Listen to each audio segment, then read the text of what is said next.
Was it back on for Thursday to Saturday? So we're going to take a look at a few things on this one. Um, a beautiful Thursday workout. So it's going to include 24-20 calorie row, 6 shuttle runs. So one rep is there and back, i.e., 15 meters. This is going to be 4 rounds.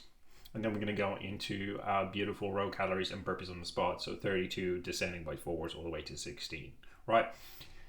I've given you an overall target of 20 to 26 minutes. I've given you targets for part one, part two, time caps on both, and a total time cap of 30 minutes.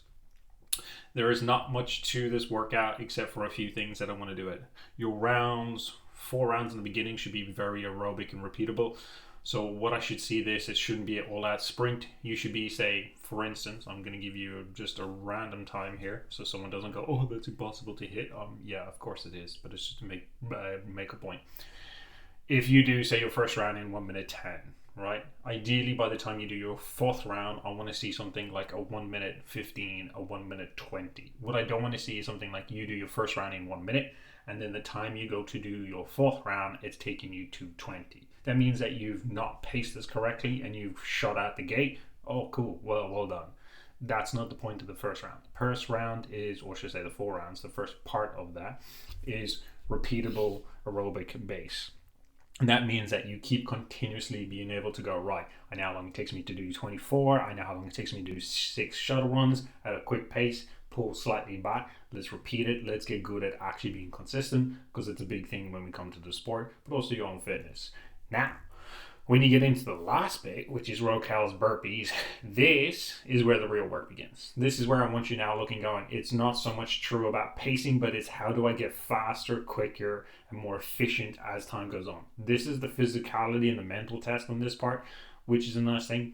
The burpees on the spot makes your life easier. So obviously from a sit up in the gym position, you can climb off your rower and you can start your burpees. There's no reason not to just flop onto the floor and start on the spot. One thing, obviously, full extension. That means that I don't want to see the hunched over where you're jumping and you're leaning over. Up, rep, right? So all that's going to do is going to push you to position on how are you going to do this? Are you going to pace your rower? Are you going to pace your burpees? Which one's going to be more efficient? Are you going to step your burpees? Are you going to jump your burpees? Ideally, if you have the fitness, jump your burpees. If you don't, step them. Alternate your step, left, right, left, right, left, right is going to help you on a long one. Adenosine, if you've ever been shot with adenosine, it is horrible. Now, this is going to be a Friday. The difference on this one is, as you can see, we're just spending time on terms of how we clamp, how we get onto the rope, how we come down onto the rope. Spend time on that, and then you can build into your clean weights, and from there, it's a nice one. So we have two 15 rope climbs. As everyone's always like, it is the top part of the big rope. There is a marking at the top. It is not the first little duct tape. It's not the second duct tape. It is at the top where the rope actually is a knot. That's the end goal, right? Now, your 400-meter runs, for squat cleans, 400 runs, you are going to have quite a bit of carryover in terms of your heavy weight on your squat cleans is going to make the runs a little bit harder, but it's also going to make your rope climbs harder. And the big thing about this is pacing correctly. Your rope climbs are something that a lot of us can continuously do in terms of do it, come down, go 5, 4, 3, 2, 1, climb back up and work through that position. Your squat cleans are going to be something, especially going into your last run, is going to be something that you need to keep as cyclical as possible and work through it. They don't need to be touch and go. Touch and go would make your life a little bit easier by all means, but the opportunity there in terms of, if we can take a look at it, we have a 30-minute time cap. This is going to be a long slog, especially from fatigue from both sides. If you think about it, 200-meter run at a quick pace is going to take you roughly a minute. That's 2 minutes already there. That's 4 minutes automatically there. Add that in, you're going to have a minute to minute and a half for most people. So you can kind of automatically scale that and see exactly where the time domain is going to be coming in this. I want this to be heavy. It is a strength and endurance workout. It is not a I can clear this in 12 minutes. It needs to be heavy. You should be feeling the squat cleans from not only a technical standpoint but also from a fatigue standpoint, and where it's pushing to your upper limits. If you want to think about this, your squat cleans should be about 80 to roughly 85% of what you can actively squat clean.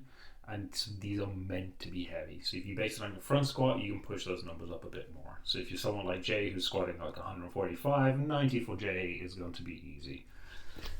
Anyway, Saturday, no reppy. We're going to go for a 35-minute EMOM. So this is going to be synchronization. So max sync wall balls, sync burpees over the line. Yay, more burpees. 200-meter run together and max sync dumbbell deadlifts.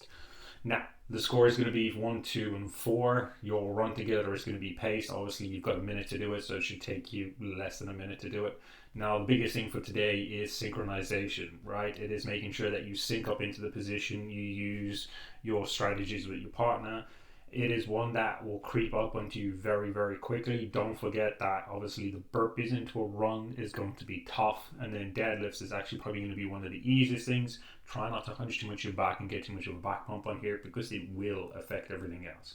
Nice thing about this is that there's always an inbuilt rest, and it just allows two people to actively work at a high tempo and kind of sustain that position of going like, right, what do I need to do so that if I'm ever in a comp, how do I work through this in terms of working together and kind of effectively come up with a nice strategy.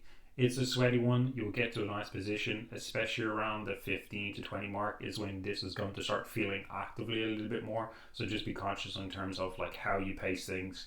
You don't want to be burning out in the 10-minute mark. You want to be in a position where you're actively getting better and kind of holding on to that. So that's going to be the week update for anything. If you have questions on scaling or where you would like to go and everything, give us a shout. Don't forget to make sure that you're focusing on your scaling options and making sure you get into your target time.